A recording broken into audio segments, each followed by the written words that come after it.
الحمد لله رب العالمين والصلاة والسلام على أشرف الأنبياء والمرسلين نبينا محمد وعلى آله وأصحابه أجمعين أما بعد.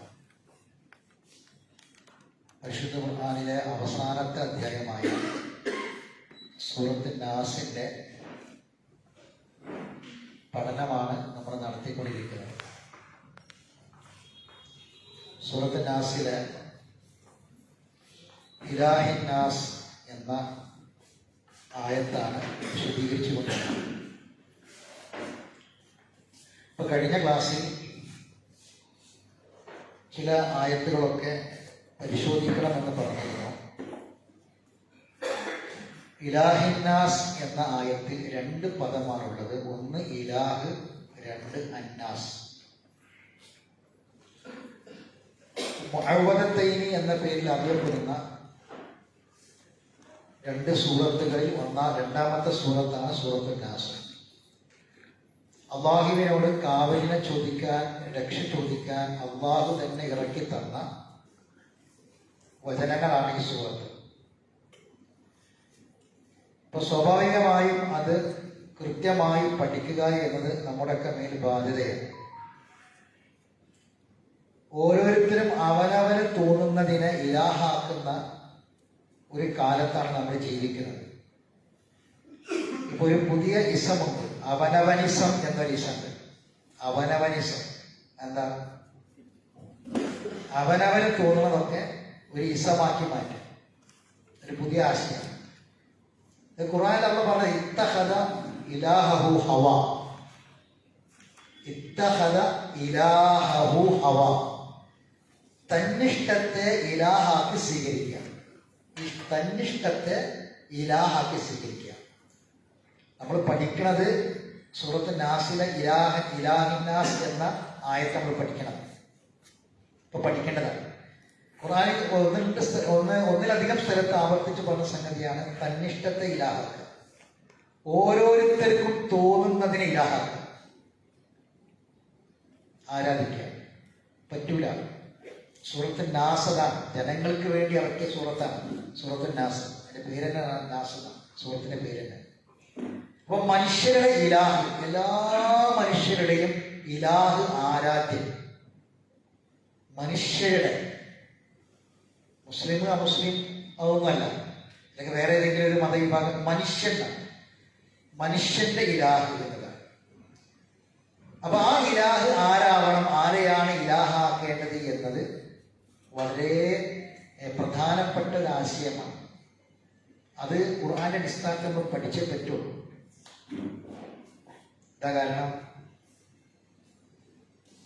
എന്താ കാരണം? നമ്മുടെ ഇലാഹ് ആരാണ് എന്ന് നമ്മളെ വാപ്പ അള്ളാനെ ഇലാഹാക്കിയോട് ഞാനും ഇലാഹാക്കണം എന്നുള്ളതല്ല. ഇലാഹ് ഇല്ലല്ല, ഇലാഹ് അല്ലല്ലാതെ ഇലാഹില്ല. അപ്പൊ നമ്മൾ പറയണേ ഞാൻ എന്റെ റബ്ബ്, എന്റെ ഇലാഹ് അള്ളയാണ് എന്ന് ഞാൻ പറയും. എന്തിന്റെ അടിസ്ഥാനത്തില്? എന്റെ വാപ്പാന്റെ ഇലാഹ് അള്ളയായിരുന്നു, അതുകൊണ്ട് എന്റെ ഇലാഹും അള്ളാഹ്. അങ്ങനല്ല. ഇൻഷാ അല്ലാഹ് പ്രവാചകന്മാര് അവരുടെ വാപ്പാര്, ഞാനൊരു ആയത്തിലേക്ക് കാണിച്ചു തരാം. പാരമ്പര്യമായിട്ട് ആരാധിച്ചു വരേണ്ട ഒന്നല്ല അള്ളാഹു.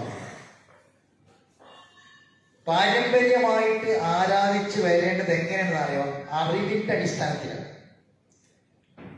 ഇപ്പൊ പ്രവാചകന്മാരെ മക്കളോട് ചോദിക്കട്ടെ, മക്കൾക്ക് പഠിപ്പിച്ചു കൊടുക്കാൻ, നിങ്ങൾ ആരെയാണ് ആരാധിക്കേണ്ടത്? അള്ളാഹുവിനെ. എന്തുകൊണ്ടാണ് അള്ളാഹിനെ ആരാധിക്കേണ്ടത്? അത് പഠിപ്പിച്ചു കൊടുക്കണം. എന്തുകൊണ്ട് അള്ളാഹുവിനെ മാത്രം ഇലാഹാക്കണം എന്ന് അറിഞ്ഞിട്ടില്ല എങ്കിൽ, ശ്രദ്ധിച്ചു കേൾക്കണേ, പഠിച്ചിട്ടില്ല എങ്കിൽ അത് എവിടുന്നാ പഠിക്കാൻ കഴിയാം? ഇലാഹെന്നെ പറഞ്ഞു തരണം, ആരാധ്യനായ അള്ളാഹു തന്നെ പറഞ്ഞു തരണം. അത് മനസ്സിലാക്കിയിട്ടില്ല എങ്കിൽ മനുഷ്യരുടെ കൂട്ടത്തിൽ നിന്ന് നമുക്കൊരു പ്രത്യേകത, നമ്മൾ മനുഷ്യന്മാരാണ്. മനുഷ്യന്മാരുടെ കൂട്ടത്തിൽ നമുക്കുള്ള പ്രത്യേകത എന്താ? നമുക്ക് ഈമാൻ ഉണ്ട് എന്നതാണ്, അല്ലെ? അതോടൊപ്പം ആ ഈമാൻ പൂർണ്ണമായി അഥവാ കാമിലായിട്ട് മരിക്കണം എന്നും ആഗ്രഹിക്കുന്നുണ്ട്.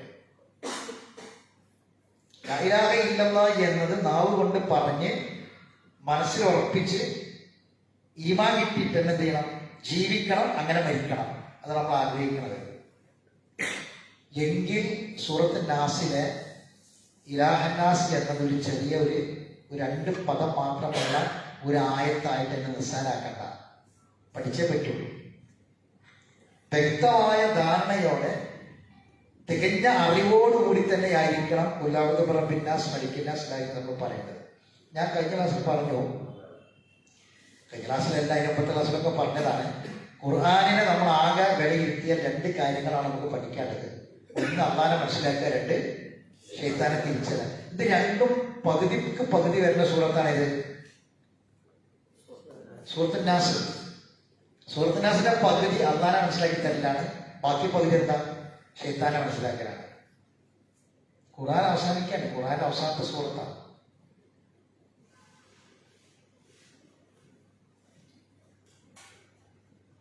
യാ അയ്യുഹന്നാസ് എന്ന് അള്ളാഹു എത്ര തവണ വിളിച്ചു എന്ന് നമ്മൾ കഴിഞ്ഞ ക്ലാസ്സിൽ പറഞ്ഞത്? യാ അയ്യുഹന്നാസ്, യാ അയ്യുഹന്നാസ്. നമ്മൾ സൂറത്ത് നാസ പഠിക്കണേ, സൂറത്ത് നാസ പഠിക്കണത്. യാ അയ്യുഹന്നാസ് എന്ന് അള്ള എത്ര തവണ വിളിച്ചു? 20 തവണ വിളിച്ചിട്ടുണ്ട് ഖുർആനില്, അല്ലെ? ഞാൻ ആയത്തുകളൊക്കെ ഒന്ന് പരിശോധിക്കാൻ വേണ്ടി പറഞ്ഞിരുന്നു. അയ്യുഹന്നാസ് നമ്മൾ വിളിച്ച് 20 സ്ഥലം ഏതൊക്കെയെന്നൊക്കെ ഞാൻ പറഞ്ഞിരുന്നു. അതിന്റെ ആശയവും പഠിക്കാൻ വേണ്ടി പറഞ്ഞിരുന്നു. അത് പഠിക്കുമ്പോൾ നമുക്ക് മനസ്സിലാക്കാൻ കഴിയുന്ന ഒരു സംഗതിയാണ്, ജനങ്ങളെ വിളിച്ച് അഭിസംബോധന ചെയ്ത് അള്ളാഹു പറയുന്ന വിഷയത്തിൽ ഏറ്റവും പ്രധാനപ്പെട്ടത് അള്ളാനെ മനസ്സിലാക്കാൻ ഉള്ള കാര്യങ്ങൾ തന്നെയാണ്. ആരെങ്കിലും നോക്കിയ ആൾക്കാരുണ്ടാവും, സ്മാരക നോക്കിയില്ല. ആ ആയത്തുകളൊക്കെ എന്താ ഉള്ളത്? മനുഷ്യരെ അഭിസംബോധന ചെയ്തിട്ട് മനുഷ്യന്മാരെ എന്ന് വിളിച്ചിട്ട് അള്ളാഹു പറയുന്ന കാര്യങ്ങൾ, ഓരോ കാര്യങ്ങൾ ഉദാഹരണം പറയാം.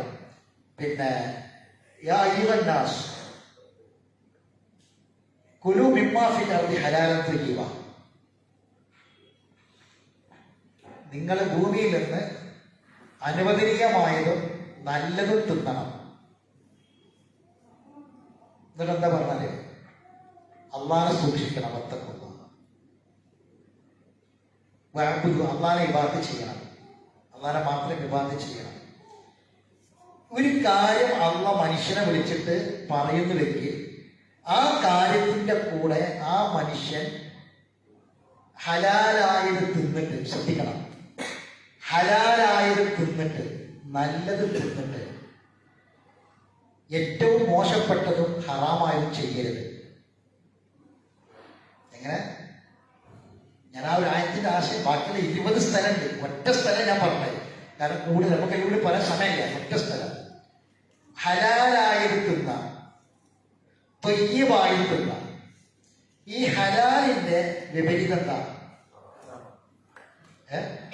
ഹലാലിന്റെ വിപരീതം എന്താ? ഹലാല് എന്താണ്? ഹറാം. ത്വയ്യിബ് നല്ലത്, അതിന്റെ വിപരീതം എന്താ? ത്വയ്യിബ്. ത്വയ്യിബ് നല്ലത്, ചീത്ത ഹബീസ്. എന്താണ്? ഹബീസ്. ഇതിന്റെ വിപരീതം ഹബീസാണ്. കേട്ടോളൂ, ഞാൻ പറയാം. ഇവിടെ ശ്രദ്ധിക്കും, ഇവർ തത്തപ്പുറ പറഞ്ഞ കുലു മിമ്മാ ഫിൽ അർദി ഹലാലൻ ത്വയ്യിബൻ. ശ്രദ്ധിച്ചു കേൾക്കണം. ഹലാൽ തിന്ന, ഹറാമ തിന്നരുത്. ഹറാം ഏതാണ്? അള്ളാഹു നിഷിദ്ധമാക്കിയ കാര്യം. ത്വയ്യിബ് നല്ലത് തിന്ന. ഹബീസ് ഏതാണ്? ഏറ്റവും ദുഷിച്ചത് ശിർക്കാണ് ഹബീസ്. കലിമത്തുൽ ത്വയ്യിബ, കലിമത്തുൽ ഹബീസ. ഖുർആനിലുണ്ട് നല്ല വാക്ക്, ഹബീസായ വാക്ക്. ത്വയ്യിബിന്റെ ഓപ്പോസിറ്റ് ഹബീസാണ്. കലിമത്തുൽ ത്വയ്യിബ, കലിമത്തുൽ ഹബീസ. കലിമത്തുൽ ത്വയ്യിബാണ് ലാ ഇലാഹ ഇല്ലല്ലാഹ്. കശജറത്തുൽ ത്വയ്യിബ, ഒരു നല്ല മരം പോലെ. അത് കേട്ടില്ലേ ഖുർആനിൽ? ഹബീസ് എന്ന് പറഞ്ഞാൽ ഏറ്റവും ദുഷിച്ചത് അതേതാ? ഷിർക്കാണ്. മനസ്സിലായോ? യാ അയ്യുഹന്നാസ് ഖുർആൻ അത് എത്ര തവണ വിളിച്ചു? 20 തവണ. ആ സ്ഥലങ്ങൾ പരിശോധിക്കുമ്പോൾ നമുക്ക് മനസ്സിലാകുന്ന കാര്യം ഞാൻ പറയുന്നത്. അതിൽ ഒരു സ്ഥലം. അപ്പോൾ നമ്മൾ ആഗ്രഹിക്കുന്നത് എന്താണ്? നല്ല ഭക്ഷണം കഴിക്കണം. ത്വയ്യിബായ ഭക്ഷണം കഴിച്ചിട്ട് നമ്മൾ ചെയ്യുന്ന പ്രവൃത്തി ഹബീഫ, ഏറ്റവും ദുഷിച്ചത്. അതേതാ? ഈ ഭക്ഷണം തന്ന റബ്ബാണ് നമുക്ക് അന്നം തന്നത്. ആ അന്നം തന്ന റബ്ബിന് ശുക്ർ ചെയ്യാതെ കുഫ്ർ ചെയ്യുക, നന്ദികേട് കാണിക്കുക. അതാണ് സത്യത്തിൽ. അങ്ങനെ നിങ്ങൾ ഓരോ ആയത്തും എടുത്ത് പരിശോധിക്കുക.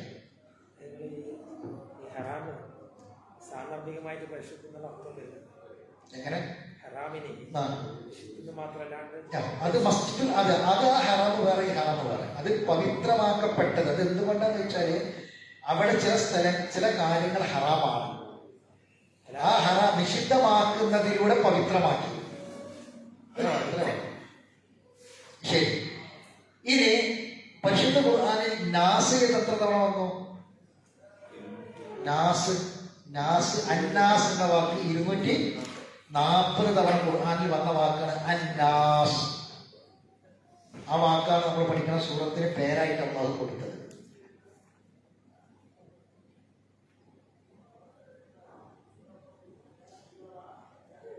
ഇനി ഇലാഹും അന്നാസും ചേർത്ത് നമ്മൾ പഠിക്കുക.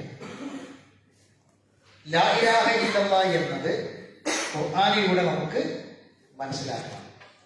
അപ്പൊ ഞാൻ ഇന്ന് 2 ആയത്തുകൾ ഒന്ന് പരിചയപ്പെടുത്താം. സൂറത്ത് അൽ-ബഖറയിലെ സൂറത്ത് അൽ-ബഖറയിലെ 133 ആയത്ത്.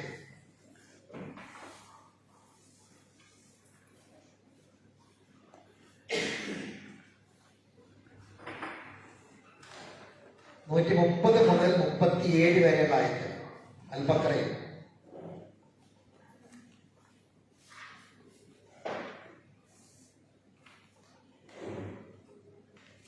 എല്ലാവരും മറിച്ചോളി.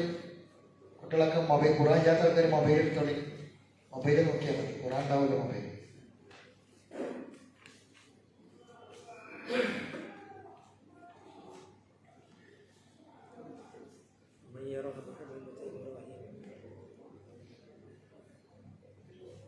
ആയത്ത് വെച്ചു.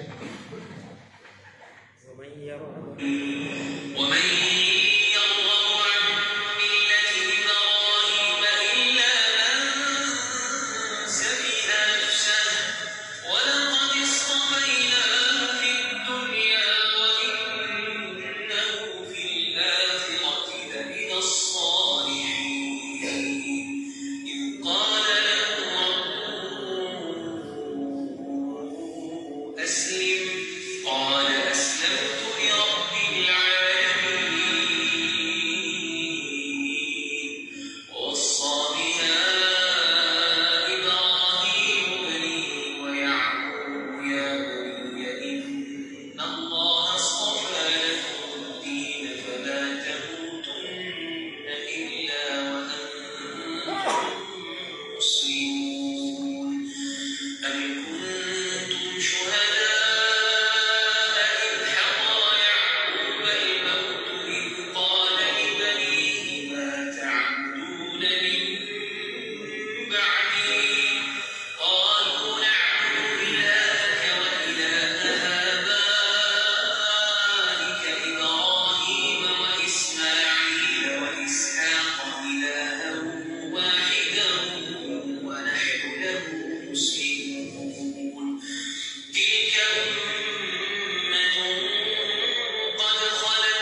ഒരാള് മുസ്ലിം ആകുന്നത് എപ്പോഴാണ്?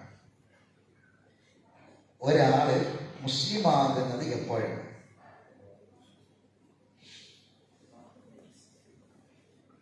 ഷഹാദത്ത് കലിമ ചൊല്ലി, അല്ലെ? അഷ്ഹദു അല്ലാ ഇലാഹ ഇല്ലല്ലാഹ് വ അഷ്ഹദു അന്ന മുഹമ്മദ് റസൂലുള്ളാഹ്. ഒരാള് അത് അംഗീകരിച്ചു, അയാൾ അത് ഏറ്റു പറഞ്ഞു, അപ്പോൾ അയാൾ മുസ്ലിമായി. എങ്ങനെ അംഗീകരിക്കണം, എങ്ങനെ ഏറ്റു പറയലുമാണത്? കേവലം ഒരാൾ അഷ്ഹദു അല്ലാ ഇലാഹ ഇല്ലല്ലാഹ് അഷ്ഹദു അന്ന മുഹമ്മദ് റസൂലുള്ളാഹ് എന്ന് പറഞ്ഞാല് മുസ്ലിം ആവുമോ? അങ്ങനെയാണെങ്കിൽ യേശുദാസ് എന്ന് മുസ്ലിമായി ഉണ്ടാവും? അയാൾ എത്ര പാട്ടിൽ അഷ്ഹദു അല്ലാ ഇലാഹ ഇല്ലല്ലാഹ് അഷ്ഹദു അന്ന മുഹമ്മദ് റസൂലുള്ളാഹ് എന്ന് പറഞ്ഞു?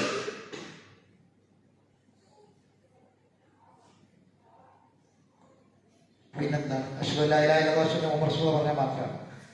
ഞാൻ ഈ ഇതിന്റെ തുടക്കത്തിൽ പറഞ്ഞു, ലാ ഇലാഹ ഇല്ലല്ലാഹ് എന്നത് പാരമ്പര്യമായിട്ട് ഇങ്ങനെ നമുക്ക് കിട്ടിപ്പോരേണ്ട ഒരു സംഗതിയല്ല.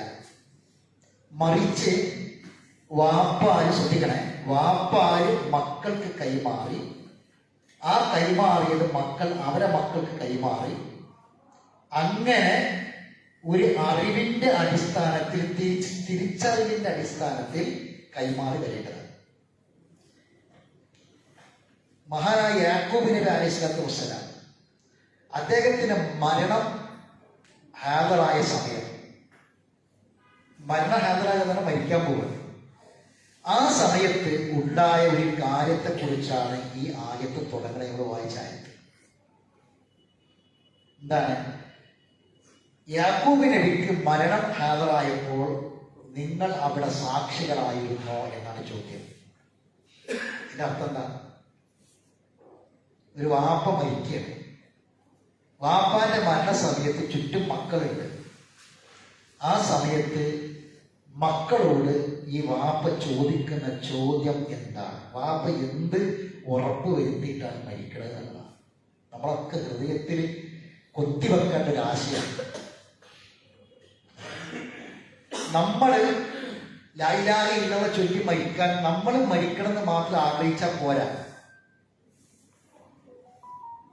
നമ്മൾ നമ്മളെ മക്കൾക്ക് കൈമാറി എന്ന് ഉറപ്പ് വരുത്തേണ്ട സംഗതി എന്താണ് മരിക്കുമ്പോൾ? അപ്പൊ നമ്മള് ആഗ്രഹിക്കണം, പഠിച്ചവനെ മോളെ കല്യാണം കഴിയാതെ കണ്ണടക്കരുത്, പഠിച്ചവനെ കണ്ണടക്കാതെ മരിക്കരുത്, എന്റെ മക്കൾ ഇന്ന നിലവാരത്തിൽ എത്താതെ കണ്ണടക്കരുത്, പഠിച്ചവനെ കണ്ണടപ്പിക്കരുത്, പഠിച്ചവനെ മരിപ്പിക്കരുത് എന്നാണ് പറഞ്ഞത്, അല്ലെ? ഇന്ന സംഗതി നമ്മളൊക്കെ ചിന്തിക്കേണ്ട സംഗതി, പഠിച്ചവനെ എന്റെ മക്കൾക്ക് ലാ ഇലാഹ ഇല്ലല്ലാഹ് തിരിച്ചറിഞ്ഞ് അത് പഠിച്ച് മനസ്സിലാക്കിയിട്ടല്ലാതെ, അങ്ങനെ ബോധ്യപ്പെട്ടിട്ടല്ലാതെ എന്നെ മരിപ്പിക്കല പഠിച്ചവനെന്ന് നമ്മൾ എത്ര ആൾക്കാർ പ്രാർത്ഥിക്കാറുണ്ട്? നമ്മൾ എത്ര ആൾക്കാർ ഇതിൽ ചിന്തിക്കാറുണ്ട്? ഞാൻ ആയത്തിലേക്ക് വരാം. നമ്മൾ വായിച്ച ആയത്ത് 130 ആയത്ത് ശ്രദ്ധിക്കുക. ഒരു വാപ്പാന്റെയും വാപ്പാന്റെ വാപ്പാന്റെയും കഥ അള്ള പറയാം, പിതാവാന്റെ കഥ പറയാം. അതാണ് ഞാൻ നേരത്തെ ആദ്യം ഈ ആയത്ത് ഊതുന്ന മുമ്പാണ് ഞാൻ ആദ്യം പറഞ്ഞ പാരമ്പര്യമായിട്ട്. ഒമയ്യറബു, ശ്രദ്ധിച്ചോ, കൈവച്ചൊരു വായിക്കുന്ന സ്ഥലത്ത്, ഒമയ്യറബു അൻ മില്ലത്തി ഇബ്രാഹീമ ഇല്ലാ മൻ സഫിഹ നഫ്സ. സ്വയം മൂഢനായിക്കൊണ്ടല്ലാതെ, സ്വന്തം ഞാനൊരു പൊട്ടനാണ്, ഞാനൊരു വിഡ്ഢിയാണ് എന്ന് പറഞ്ഞുകൊണ്ടല്ലാതെ ഇബ്രാഹിം നബിന്റെ മില്ലത്ത് ഒരാൾക്ക് അവഗണിക്കാൻ കഴിയില്ല. ആരാ പറഞ്ഞത്? അല്ലാഹ്. വമയ്യറബു അൻ മില്ലത്തി ഇബ്രാഹീമ ഇല്ലാ മൻ സഫിഹ നഫ്സ. സ്വന്തം ഞാനൊരു വിഡ്ഢിയാണ്, ഞാനൊരു പൊട്ടനാണ്, ഞാനൊരു മൂഢനാണ് എന്നൊരാൾ സ്വയം പറഞ്ഞിട്ടല്ലാതെ ഇബ്രാഹിം നബിന്റെ മാർഗത്തെ ഒരാൾക്കും അവഗണിക്കാൻ കഴിയില്ല. അള്ളാഹ് ചോദിക്കുക, ആരാണ് അങ്ങനെ വിമുഖത കാണിക്കുക? ആർക്ക് വിമുഖത കാണിക്കാൻ കഴിയും ഇബ്രാഹിം നബിന്റെ മില്ലത്തിനോട്? എന്താ കാരണം അറിയാം? എന്താ കാരണം? ഞാൻ ഈ പറഞ്ഞത് കാണാം, ഇബ്രാഹിം നബി മക്കളെ കൂടെ കൊണ്ടടക്കുകയാണ്, അല്ലെ? ഇബ്രാഹിം നബി ചെയ്ത ഏത് അമലിലാണ് മക്കളില്ലാത്തത്? ഇബ്രാഹിം നബിക്ക് കുറെ കാലം മക്കൾ ഉണ്ടായില്ല, വയസ്സായത് വരെ. ഇബ്രാഹിം നബി പ്രാർത്ഥിച്ച് അവസാനം വയസ്സുകാലത്ത് മക്കളെ കൊടുത്തു. എന്നിട്ട് ആ ഇബ്രാഹിം നബി പിന്നെ മക്കളുടെ കൂടെ ജീവിക്കുന്ന കാലം അത്രയും നമ്മൾ കാണുന്നത് മക്കളെ ഉപദേശിച്ചും മക്കൾക്ക് വഴി കാണിച്ചു കൊടുത്തും ആ വാപ്പ ചെയ്യുന്ന എല്ലാ സൽക്കർമ്മങ്ങളിൽ പങ്കാളിയായിട്ടുമാണ് കാണുന്നത്. അല്ലേ? ഇബ്രാഹിം നബി കാബ ഉണ്ടാക്കി, പള്ളി ഉണ്ടാക്കിയാണ്, ഭൂമിയിൽ ആദ്യത്തെ പള്ളി ഉണ്ടാക്കുമ്പം ഓനെ ചെറുക്കനല്ലേ, ഓനോടെ പോയി ഓടി കളിച്ചോട്ടെ, ഓ കളിക്കണ പ്രായമല്ലേ, ഓനോട് പോയി കളിച്ചോട്ടെ എന്നാണോ വിചാരിച്ചത്? അല്ല, പിന്നെന്ത് ചെയ്തത്? ആ കല്ലെടുത്ത് വെച്ച് കാബ ഉണ്ടാക്കുമ്പോ, ആ പള്ളി ഉണ്ടാക്കുമ്പോ കൂടെ ആരുണ്ട്? ഇബ്രാഹിമുൽ ഖവാഇദ മിനൽ ബൈത്തി വഇസ്മാഈൽ. എന്നിട്ട് ആ വാപ്പ റബ്ബീന്നല്ല, വാപ്പ റബ്ബനാണ്. ആ റബ്ബന ആരാ? ഈ വാപ്പി മോനും കൂടിയാണ്. അല്ലേ? മനസ്സിലായിട്ട് പറഞ്ഞ നമ്മള് നിസ്കാരം കഴിഞ്ഞ് റബ്ബനാന്ന് പ്രാർത്ഥിക്കുമ്പോ നമ്മളെ മക്കൾ അപ്പുറത്തുണ്ടാവും. റബ്ബന, എൻ്റെ മക്കളതും എൻ്റെ ഭാര്യൻ്റെതും ഞങ്ങളതൊക്കെ എല്ലാവരും കൂടി ആ വാപ്പാന്റെ മാർഗം, ആ മില്ലത്ത്. ഇതെന്താ? ആരാണ് വിഡ്ഢിന്നറിയോ? സഫിഹ നഫ്സ. സ്വയം പൊട്ടനാകുന്നത്, സ്വയം വിഡ്ഢിയാകുന്നത് ആരാറിയോ? ഈ പറഞ്ഞ ആശയം ഉൾക്കൊള്ളാൻ കഴിയാത്തവരാണ്. മക്കളെ തുറത്തിയിട്ടില്ലെങ്കിൽ നമുക്ക് ദുനിയാവിൽ കിട്ടിയ ഒന്നും ഉണ്ടാവില്ല. നമ്മൾ മനസ്സിലാക്കിയ ഒരു ആശയത്തിനും ആദർശത്തിനും നമ്മളെ മക്കളെ തുടർത്തിയിട്ടില്ലെങ്കിൽ നമ്മൾ വട്ടപൂജ്യം. ഉണ്ടാക്കിയ സ്വത്ത് കൈമാറ്റം ചെയ്ത് പോകലല്ല, ഉണ്ടാക്കിയ സമ്പത്ത് കൈമാറ്റം ചെയ്ത് പോകലല്ല. ഞാൻ ഉണ്ടാക്കിയതൊക്കെ, ചില വാപ്പാര് പറയുന്നത്, ഞാൻ ഉണ്ടാക്കിയ ഒരു മുതൽ ഞാൻ നശിപ്പിച്ചിട്ടില്ല. ചില വാപ്പാര് മക്കൾ പറയും, ഞാൻ പുകവലിച്ചിട്ടില്ല, ഞാൻ ഷീറ്റ് കളിക്കാൻ പോയിട്ടില്ല, ഞാൻ ചൂത് കളിച്ചിട്ടില്ല, ഞാൻ ഒരു തിമ്മക്കും പോയിട്ടില്ല, കണ്ടുപിടിച്ചിട്ടില്ല, എൻ്റെ മുതലൊന്നും ഞാൻ നശിപ്പിച്ചിട്ടില്ല, ഞാൻ ഉണ്ടാക്കിയതൊക്കെ നിങ്ങൾക്ക് കൈമാറി പോവുക. അതല്ല, ഏറ്റവും പ്രധാനം, ഞാൻ ഉണ്ടാക്കിയ ഒരു ആദർശമുണ്ട്, ഞാൻ പഠിച്ചുണ്ടാക്കിയ ഒരു തീരുണ്ട്, മതമുണ്ട്, അത് ഞാൻ എൻ്റെ മക്കൾക്ക് കൈമാറ്റം ചെയ്തു പോവുകയാണ്. ഞാൻ ചോദിക്കട്ടെ, ഈ ഇരിക്കണ ഇരിപ്പിൽ നമ്മൾ മരിച്ചു വിചാരിച്ചു.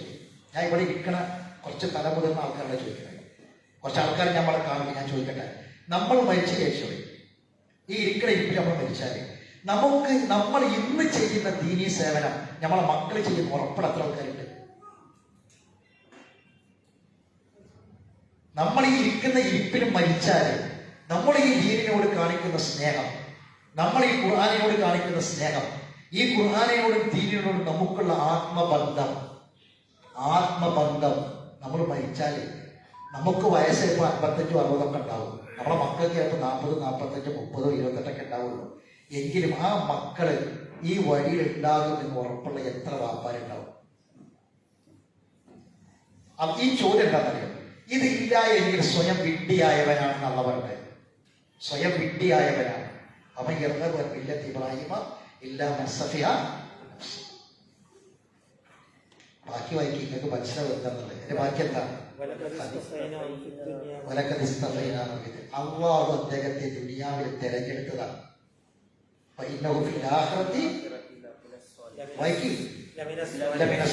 പരലോകത്ത് അദ്ദേഹം ആരുടെ കൂടെയാണ്? സ്വാലിഹീങ്ങളുടെ കൂടെയാണ്. അല്ലെ? നമ്മള് പ്രാർത്ഥിക്കുന്നത് റബ്ബി ഹബിലി മിന സ്വാലിഹീൻ. അല്ലെ? നമ്മൾ സ്വാലിഹായ മാത്രം പോരാ, നമ്മളെ മക്കളെന്താവണം? സ്വാലിഹാകണം. എന്നാ കേട്ടോളി, മക്കള് സ്വാലിഹായാലേ വാപ്പ സ്വാലിഹാവുള്ളൂ. പിന്നെ എങ്ങനെയുണ്ട്? പിന്നെ നൂഹ് നബിന്റെ മക്കളെ കുറിച്ച് പറഞ്ഞ പോലെ ഒരു വാപ്പ പറഞ്ഞ് പറയാനതും ചെയ്യാനതൊക്കെ മുഴുവനും ചെയ്ത് ഒരു കാര്യവും ചെയ്യാതിരുന്നിട്ടില്ല. ചില ആൾക്കാർക്ക് അള്ള അങ്ങനെ കൊടുക്കും പരീക്ഷ. അതല്ലാത്ത കാര്യം പറഞ്ഞു. നമ്മൾ ചെയ്യേണ്ട കാര്യങ്ങളൊക്കെ നമ്മൾ പൂർണ്ണമായും ചെയ്തോ എന്നതാണ്. ഇപ്പൊ നമ്മുടെ നാട്ടിലെ അവസ്ഥ എന്താ പറയുക? ഇപ്പൊ ഒരു ഉമ്മാനെ മകനാണ്ട് കഴുത്തറുത്ത് കൊന്നിട്ട് പോലീസിൽ കൊണ്ടുപോകുമ്പോൾ പറഞ്ഞത് എന്താ? ഒരു ഭാവമാറ്റമില്ലാതെ നിർവികാരനായിട്ട് അവൻ പറഞ്ഞു, ഞാന് എൻ്റെ ഉമ്മാന്റെ കഴുത്ത് പൊളിച്ചത് ജനിപ്പിച്ചതിനുള്ള പ്രതിഫലം കൊടുത്തതാണ്. അല്ലെ? കേട്ടില്ല നിങ്ങള്? എന്നെ ജനിപ്പിച്ചതിനുള്ള പ്രതിഫലം കൊടുത്തതാണെന്നാണ് പറഞ്ഞത്. ഈ ജനിപ്പിച്ചത് ഇത്ര വലിയ തെറ്റായതെന്നോണ്ടാണ് നമ്മൾ ആലോചിക്കണം. ഒരു പ്രിൻസിപ്പൾ റൂമിൽ നിന്നിട്ട് പറയാണ്, ഇതാ മറ്റേ വീഡിയോ എടുക്കുന്ന മാസം തൊട്ട് പുറത്തിറങ്ങിയാൽ ഞാൻ കൊല്ലുന്നു. എന്താ കാര്യം അറിയാം? ഈ MDMA എന്ന് പറഞ്ഞ സാധനം ഇപ്പൊ അടുത്ത ദിവസം ഒരു പോലീസുകാരുടെ പ്രസംഗം ഞാൻ കേട്ടു. അത് ഒരു പഞ്ചസാര തരിയാണത്രേ. പഞ്ചസാര തരിന്റെ വലിപ്പമുള്ളതാണ്. പല രൂപത്തിൽ വരുന്നുണ്ട്. അതിൽ ഒന്ന് പഞ്ചസാര. ആ ഒരു പഞ്ചസാര തരിക്ക് 2000 രൂപയാണ് അത്ര വില. അതൊരു കുട്ടിന്റെ മൂക്കിലൂടെയോ നാവിലൂടെയോ ചെവിയിലൂടെയോ ഏതെങ്കിലും ഒരു ഭാഗത്തു കൂടി ഉള്ളിൽ പ്രവേശിച്ചാൽ 48 മണിക്കൂർ കൊണ്ട് അവൻ അതിന് അടിമയാവുന്ന. പിന്നെ ആ സാധനം അവന് കിട്ടിയിട്ടില്ലെങ്കിൽ അവന് ഭ്രാന്തളകുന്ന. അത് ഇളക്കിയാൽ ആരിക്കൊല്ലും.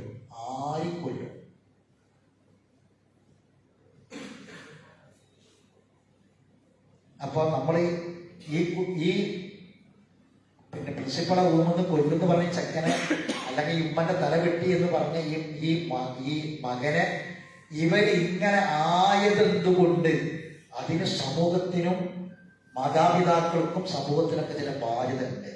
ഇവരെ മാത്രം കുറ്റം പറയുന്ന കാര്യമില്ല. മനസ്സിലായി? നമ്മളെ മക്കളെ പുസ്തകം അവര് പിന്നെ പഠിക്കുന്നുണ്ടോ, ഇംഗ്ലീഷ് പുസ്തകം പഠിക്കുന്നുണ്ടോ എന്ന് ടെക്സ്റ്റ് ബുക്ക് നോക്കുന്നതിന് പകരം ആ പുസ്തകത്തിന്റെ ഉള്ളിൽ വേറെ എന്തെങ്കിലും ഉണ്ടോയെന്ന് നോക്കട്ടെ. നോട്ട് പുസ്തകം എഴുതിക്കണമെന്നല്ല നോക്കട്ടെ. ഇപ്പം അതിൻ്റെ ഉള്ളിൽ വേറെ വല്ലതും ഉണ്ടെന്ന് നോക്കട്ടെ. മക്കളെ ചേർത്ത് പിടിച്ചിട്ടില്ലെങ്കിൽ, മക്കളെ നോക്കിയിട്ടില്ലെങ്കിൽ, മക്കളെ ശ്രദ്ധിച്ചിട്ടില്ലെങ്കിൽ, കൈമാറ്റം ചെയ്ത് കൊടുക്കേണ്ട ഒരു സംഗതി കൊടുത്തിട്ടില്ലെങ്കിൽ നമ്മൾ വട്ടപൂജയാണ്. നമുക്കൊന്നും ഉണ്ടാവില്ല. നമ്മൾ ഈ സമ്പാദിച്ചതൊക്കെ വെറുതാവും. ഈ തലമുറ നമ്മൾ കഷ്ടപ്പെട്ട് സമ്പാദിച്ചത് ഹറാമിൽ ഉപയോഗിക്കും. അവർ ചെയ്യുന്ന ഹറാമായിരിക്കും. നമ്മൾ ഹലാലായി സമ്പാദിച്ചത് എത്ര എത്ര ദുരന്തം ആലോചിച്ച് ഹറാമ് വരാതെ ഹറാമിന്റെ ചുറ്റുപാടൊക്കെ ഒഴിവാക്കി ഹലാല് മാത്രം സമ്പാദിച്ചുണ്ടാക്കിയ നമ്മളെ മുതല് നമ്മളിത് കൈമാറ്റം ലായിലായുള്ള കൈമാറ്റം ചെയ്തിട്ടില്ലെങ്കിൽ എന്താണ് സംഭവിക്കാറ്? ഈ മുതൽ ഉപയോഗിക്കുന്ന മക്കള് മരിച്ച പിറ്റേന്ന് മുതൽ ഇത് ഉപയോഗിക്കുന്ന ഹറാമിനായിരിക്കും. അത്ര ഡേഞ്ചറാ. അതുകൊണ്ടാണ് അള്ളാഹു ഈ കാര്യം നമുക്ക് പറഞ്ഞു തരുന്നത്. ഇലാഹന്നാസ് നമ്മൾ പഠിക്കുന്നത് വെറുതെ കേവലം ഒരു 2 പദങ്ങളുള്ള ഒരു ആയത്തായിട്ട് ആരും മനസ്സിലാക്കണ്ട. ബാക്കി ഇത് ഖാല റബ്ബുഹു അസ്ലിം ഖാല അസ്ലംതു ലിറബ്ബിൽ. അർത്ഥം അറിയാം. റബ്ബ് പറഞ്ഞു മുസ്ലിം ആകുക, ഞാൻ മുസ്ലിമായി എന്ന് പറഞ്ഞു. ബാക്കി ബനീഹി വയഖൂബ് യാ ബനിയ്യ ഇന്നല്ലാഹ ഇസ്തഫാ ലക്കുമുദ്ദീന ഫലാ തമൂതുന്ന ഇല്ലാ വഅൻതും. സഹോദരങ്ങളെ, ഇതൊക്കെ ഈ തർബിയത്തിൽ ഔലാദിൽ നമ്മൾ കൊത്തിവെക്കേണ്ട സംഗതിയാണ്. എന്താണെന്നറിയാം? ഇബ്രാഹിം നബി തന്റെ മക്കൾക്ക് വസിയത്ത് കൊടുത്തു. ഓ വസ്സാ ബിഹാ ഇബ്രാഹിമു ബനീഹി വയഖൂബ. നിങ്ങൾ മനസ്സിലാക്കണ്ട എന്താ വസിയത്ത്? വാപ്പ മക്കൾക്ക് കൊടുക്കുന്ന വസിയത്ത്. നമുക്ക് വസിയത്ത് എന്ന് പറഞ്ഞത് മാത്രമേ അറിയുള്ളൂ. അറിയാം എന്താ? മുതല് മാത്രമേ അറിയുള്ളൂ. നമ്മളെ മുതൽ എത്ര വസിയത്ത് പറയാം, എത്ര ശതമാനം വസിയത്ത് പറയാം, ഇത് മാത്രമേ ഉള്ളൂ. ഇവിടെ കൊടുക്കുന്ന വസിയത്ത് എന്താണ്? വൈകി ഇന്നല്ലാഹ ഇസ്തഫാ ലക്കുമുദ്ദീന. മക്കളെ, ഈ ദീന് അള്ളാഹു നിങ്ങൾക്ക് തിരഞ്ഞെടുത്ത് തന്നതാണ്. ഈ മതം, ഈ ദീന് നിങ്ങൾ കൈവിട്ട് കളിക്കരുത്. ദീന് കൈവിട്ടുള്ള കളി വേണ്ട. ഫലാ തമൂതുന്ന ഇല്ലാ വഅൻതും. മുസ്ലിമായിട്ടില്ലാതെ മരിക്കും. എവിടെ നിങ്ങൾ വാപ്പ മരിച്ച് കുറെ കാലങ്ങൾ എത്ര കൊല്ലം കഴിഞ്ഞിട്ട് മരിക്കുകയാണെങ്കിലും നിങ്ങൾ മുസ്ലിമായിട്ടുള്ളത് മരിക്കണ അവസ്ഥ ഉണ്ടാവരുത്. മനസ്സിലായിട്ട് പറയും. എങ്കിൽ ഇങ്ങനെ മുസ്ലിം ആകൽ എങ്ങനെ? ബാക്കി വൈകി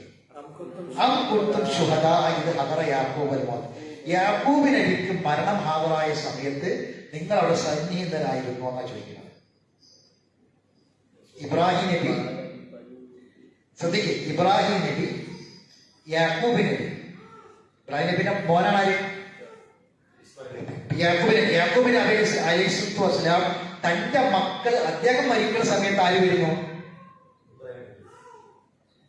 യാക്കൂബ് നബിയുടെ മകനാണ് ആര്? യാക്കൂബ് നബി അലൈഹിസ്സലാത്തു വസ്സലാമിന് എത്ര മക്കളുണ്ട്? 12. ആ മക്കളാണ് ബനീ ഇസ്രായേൽ. യാക്കൂബ് നബി ആരെ മകനാ? ഇസ്ഹാഖ് നബിയുടെ മകനാ. ഇസ്ഹാഖ് നബി ആരെ മകനാ? ഇബ്രാഹിം നബിയുടെ മകനാ. നോക്കണം അങ്ങനെ പോണത്. ആ വാപ്പാനായിട്ട് കൈമാറ്റം ചെയ്ത് വരുന്ന സംഗതി എന്താ നോക്കി. ഇബ്രാഹിം നബിന്റെ കഥ പറഞ്ഞു. ഇബ്രാഹിം നബി മക്കളോട് പറഞ്ഞു, എന്ത് പറഞ്ഞു? മുസ്ലിമായിട്ടുള്ളത് മരിക്കരുത്. ആ ഇബ്രാഹിം നബിയുടെ മകനാണ് ആര്? ഇസ്ഹാഖ് നബി. ഇസ്ഹാഖ് നബിയുടെ മകനാണ് ആര്? യാക്കൂബ് നബി. ഇനി യാക്കൂബ് നബിക്ക് മരണം ഹാദറായ സമയത്ത് യാക്കൂബ് നബി മക്കളെ വിളിക്കാം. എന്നിട്ട് പറഞ്ഞ കാര്യം വായിക്കും. ഇത് കാല ലിബനീഹി. എന്താ മക്കളോട് പറഞ്ഞത്? നിങ്ങൾ എനിക്ക് ശേഷം എന്തിനെ ആരാധിക്കുക?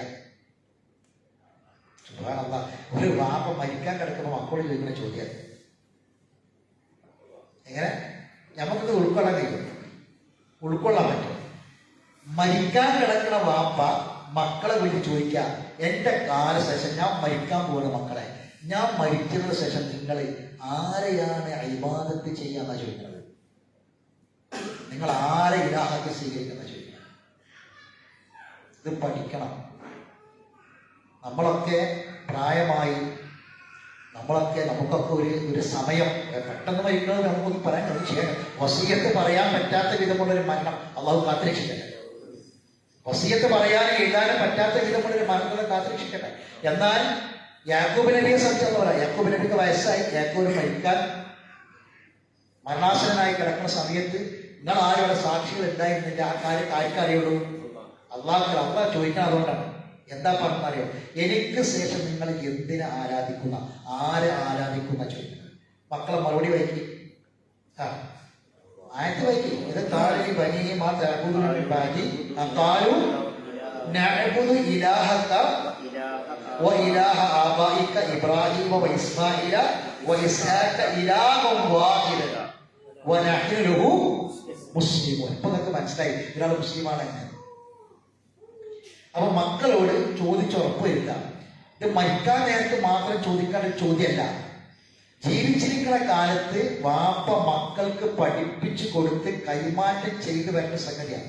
എന്നിട്ട് അവസാനം വാപ്പ മരിക്കുന്ന സമയത്ത് ഉറപ്പിക്കുകയാണിത്, എന്റെ കാലശേഷം എന്റെ മക്കള് അള്ളാഹനല്ലാതെ ആരാധിക്കുന്നൊരവസ്ഥ ഉണ്ടാകൂല.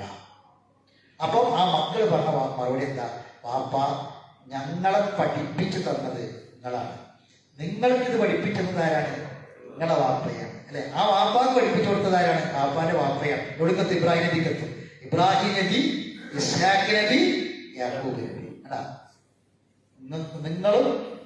നിങ്ങളെപ്പയും ഉപ്പാന്റെ ഉപ്പയും എന്തിനെ ആരാധിച്ചു? നിങ്ങൾ ഞങ്ങൾക്ക് പഠിപ്പിച്ചു തന്നിട്ടുണ്ട്, ഞങ്ങൾ അതേ ആരാധിക്കൂ.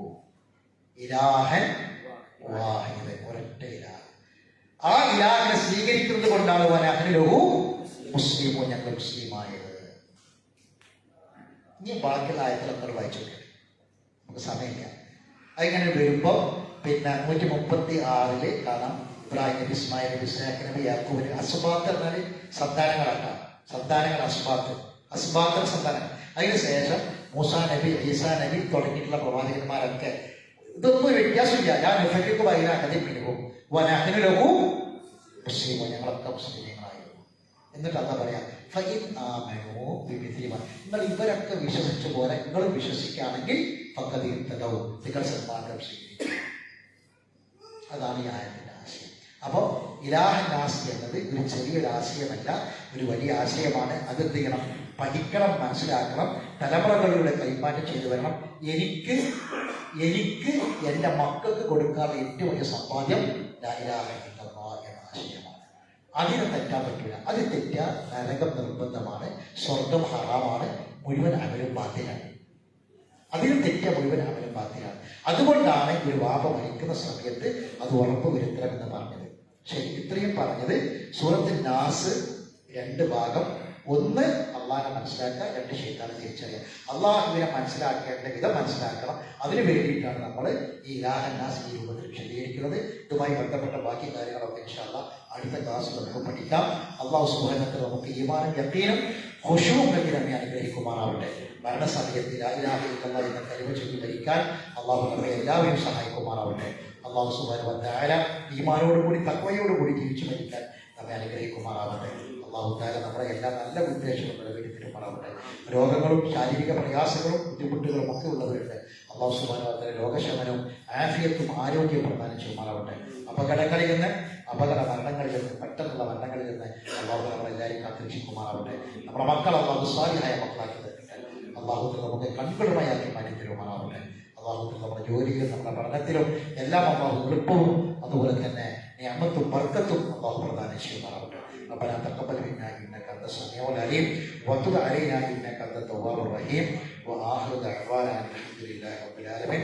سبحانك اللهم وبحمدك اشهد ان لا اله الا انت استغفرك واتوب اليك.